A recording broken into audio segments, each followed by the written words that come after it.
నెల్లూరు జిల్లా జలదంకి గ్రామంలో ఈ నెల 14, 15, 16 తేదీలలో నిర్వహిస్తున్న ఓపెన్ టు ఆల్ కబడ్డీ పోటీలకు సంబంధించిన పాంప్లెంట్లను ఘనంగా ఆవిష్కరించారు. స్థానిక జిల్లా పరిషత్ ఉన్నత పాఠశాల ఆవరణంలో టీడీపీ నాయకులు పులుగుంట మధుసూదన్ రెడ్డి, బీజేపీ నాయకులు ఎంపీటీసీ కుట్టుబోయిన మాధవరావు యాదవ్ క్రీడాకారుల సమక్షంలో బ్రోచర్ను ఆవిష్కరించారు. ముఖ్య అతిథులుగా పాల్గొన్న నాయకులు పాంప్లెంట్లను ఓపెన్ చేసి కబడ్డీ పోటీల వివరాలను అధికారికంగా ప్రకటించారు.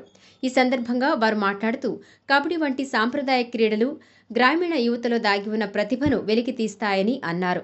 గ్రామీణ ప్రాంత క్రీడాకారులకు ఇటువంటి పోటీలు ఒక గొప్ప వేదికగా మారుతాయని, జిల్లా, రాష్ట్ర స్థాయిలలో గుర్తింపు పొందే అవకాశం ఉంటుందని వారు తెలిపారు.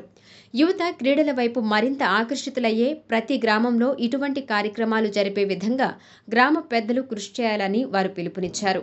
ఈ కబడ్డీ పోటీలలో రాష్ట్ర నలుమూలల నుంచి క్రీడాకారులు పెద్ద ఎత్తున పాల్గొంటున్నారని నిర్వాహకులు తెలియజేశారు.